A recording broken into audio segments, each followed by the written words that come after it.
नमस्कार दोस्तों, स्वागत है मेरे YouTube channel Indian Ayurvedic doctor पर। दोस्तों मैं हूं आपका दोस्त एमकेएस माई सैनी। दोस्तों जैसा कि आप सभी को पता है कि हम बात कर रहे थे 22 अध्याय में गंडूस आदि विधि में, जिसने हमने गंडूस कर लिया था।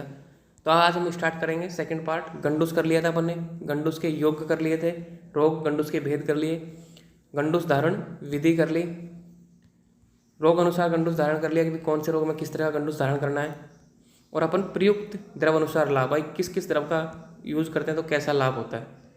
आज हम बात करेंगे कवल के बारे में। दोस्तों जिस तरीके से गंडूस इंपॉर्टेंट था, इसी तरीके से कवल की परिभाषा भी इंपॉर्टेंट है।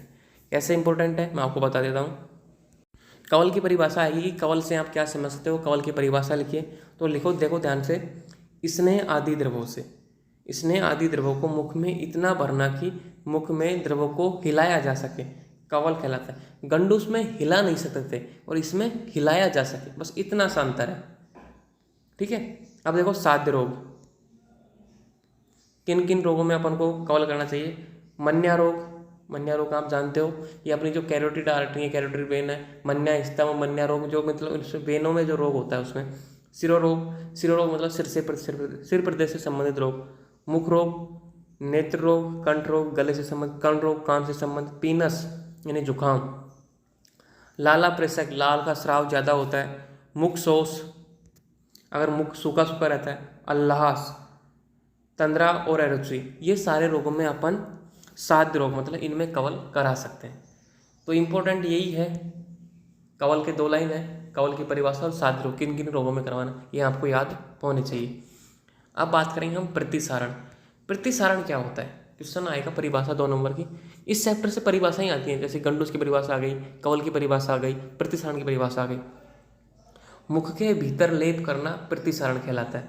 मुख के भीतर, जैसे अपन अंगुली से मंजन करते हैं ना, आजकल तो टूथब्रश आ गई, दातुन आ गई, वो दातुन वाली बात नहीं है। यहाँ पे होता है कि जो चूर्ण होता है, जो पेस्ट होता है, जो कल्क होता है, चूर्ण तो मतलब बारीक पाउडर होता है, कल्क होता है चटनी टाइप। ठीक है। जो पेस्ट बनाते हैं, जैसे अपन कोलगेट का पेस्ट होता है, उस तरह का पेस्ट।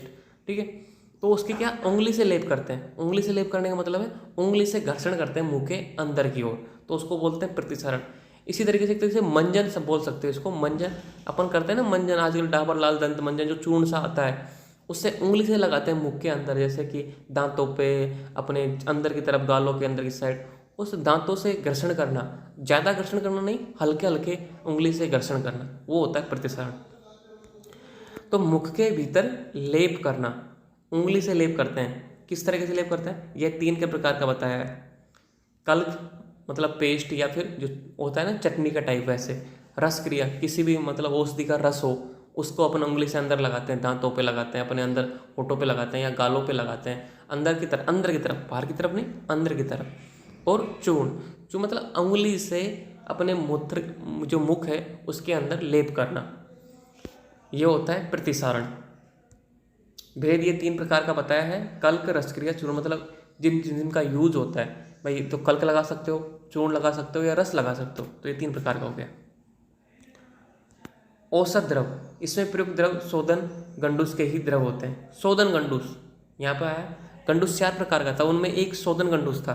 तो जो शोधन गंडूस में यूज होते हैं ना, वो सारे यहाँ पे प्रतिसारण में यूज हो सकते हैं। तो आपने शोधन गंडूस स्टडी किया है, मैंने पिछली वीडियो में बताया आपको, वो सारे द्रव।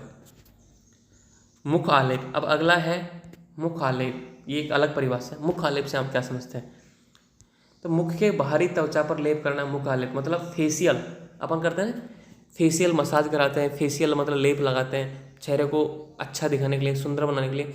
अब आजकल मसाज करते हैं ना, फेस की मसाज नहीं, एक तरीके से जो अपन जो गोल्डन फेशियल, अलग तरह के फेशियल आते हैं वो सारे। तो मुख की बाहरी त्वचा पर लेप करना, किस तरह का लेप करना, औषधियों युक्त द्रवों से, ताकि रोग शांत हो सके, मुख की त्वचा सुंदर हो सके। मतलब अपने के चेहरे पर बाहर की तरफ अपन जो भी लेप लगाते हैं, मुल्तानी मिट्टी का लेप लगाते हैं, मिट्टी का लेप लगाते हैं, औषधियों का लेप लगाते हैं, किसी भी तरह का लेप, वो होता है मुखालेप। लाभ क्या होता है, अकाल वृद्धावस्था, मतलब वृद्धावस्था देरी से आती है, वृद्धावस्था आती नहीं है, चेहरा जवान बना रहता है। व्यंग, वली, तिमिर और नलिका को नष्ट करता है, ये सारे रोगों को ये नाश करता है। मतलब ये सारी चीज़ें, जो नलिकाएं उत्पन्न मतलब झुर्रियाँ बनती हैं ना उस चेहरे पे, तिमिर जो अंधकार होता है, आंखों का अंधकार होता है, कालापन होता है चेहरे का, वो दूर करता है। ठीक है, ये सारी चीज़ें होती हैं। नित्य प्रयोग। अब मुख आलेप का नित्य प्रयोग करोगे आप तो दृष्टि बलवान होती है। तो मतलब अगर मुख आलेप का डेली प्रयोग करते हो तो दृष्टि मतलब आंखों की रोशनी, अपनी देखने की क्षमता बलवान होती है।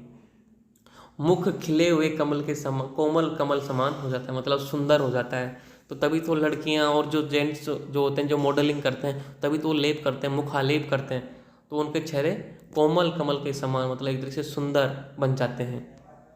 अब आता है अयोग्य रोग। किन किन रोगों में अपन को नहीं करवाना है? पीनस, जिसके जुकाम हो रही है, जो बिगड़ी जुकाम है उसमें। अजीर्ण, जिसके मतलब अजीर्ण है, खाना नहीं पच रहा, उसमें। नस, जिसने नस करवाया हो। अनुग्रह, मतलब जबड़े में कोई परेशानी हो, ठीक है। या फिर रोचक और रात्रि जागरण। रात्रि जागरण, जो व्यक्ति रात में जागता है उसको अपन को मुखालेप नहीं कराना चाहिए। मुखालेप के भेद, मुखालेप के 3 प्रकार का बताया है, दोषनाशक, विषनाशक और वर्णकारक। भाई मुखालेप 3 प्रकार का बताया है, तो मुखालेप के 3 भेद बताए हैं, दोषनाशक, विषनाशक और वर्णकारक। तो यहाँ आपको ध्यान रखना है, वात कफज रोगों में उष्ण लगना चाहिए, पित्त रक्त विष वर्णकारक, अतिशय शीतल लगाना चाहिए। ये बोलता है कि जो वात कफज, वात दोष की वजह से और कफ दोष की वजह से कोई रोग पैदा होता है तो उसमें उष्ण लगाना चाहिए, मतलब गुनगुना कल की पेस्ट लगाना चाहिए बाहर अपने चेहरे पर।